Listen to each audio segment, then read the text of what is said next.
துணிச்சலும் அனைவரிடம் சண்டை போடும் துணிச்சலும் இவனுக்கு ஏற்பட்டது. ஒருமுறை ராஜா நகர்வலம் வரும்போது திருடர்கள் அவரை மட்டைக்கு பிடித்தனர்.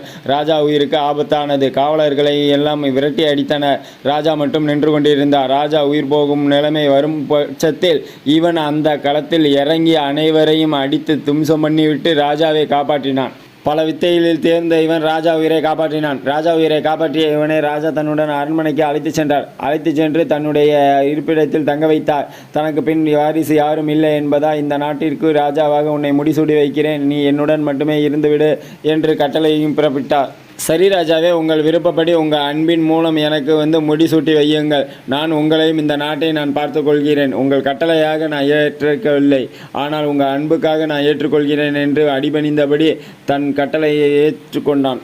என் உயிரை காப்பாற்றிய வாலிபனே, என்னையும் இந்நாட்டையும் பார்த்து கொள்ள உன்னை போல் ஒருவர் யாரும் கிடைக்க மாட்டார்கள். அதனால் என் அன்பாகவே சொல்கிறேன், நீ இந்த நாட்டிற்கு ராஜாவாகிவிடு.